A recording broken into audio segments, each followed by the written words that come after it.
சில ஊழியர்கள், நான் நேரடியாகவே சொல்வேன், சில ஊழியர்கள் உங்களை சபை பக்கம் திருப்பறதே கிடையாது. அவர்கள் உங்களை தக்க வைத்துக் கொள்ளுகிறார்கள். ரட்சிக்கப்படுகிறவர்களை கர்த்தர் அனுதினமும் சபையிலே சேர்த்தார். நீங்க பாருங்க, ஒரு எவாஞ்சலிஸ்டாக இருக்கிறான் பிலிப்பினுடைய சுபாவம் ஒரு எவாஞ்சலிஸ்டினுடைய சுபாவம். அவனுடைய வேலை என்ன?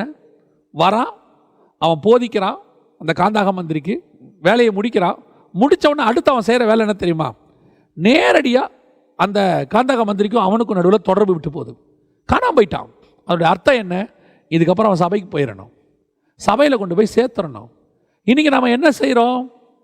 சபையில் கொண்டு போய் ஆத்மாவை சேர்க்கறதே கிடையாது. முதல்ல நல்லா புரிஞ்சுக்கொள்ளுங்க, பழைய ஏற்பாட்டில் சபை செட்டப் உடைக்கப்பட்டது. அதாவது ஆசாரிப்பு கூடாரத்துக்கு வருஷத்துக்கு இத்தனை தடவை வரணும்னு இருக்குது.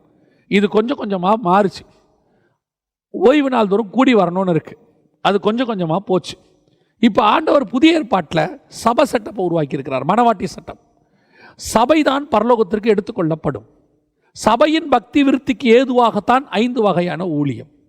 நல்லா கவனிச்சு பாருங்க. பவுலா இருக்கட்டும், அல்லது பர்னபாவாக இருக்கட்டும், பேதுருவாக இருக்கட்டும், யோவானாக இருக்கட்டும், அவர்கள் சபையை உருவாக்கி சபைக்குத்தான் போய் பிரசங்கம் பண்ணினார்கள், சபைக்குத்தான் வாழ்த்து தெரிவிக்கிறார்கள்.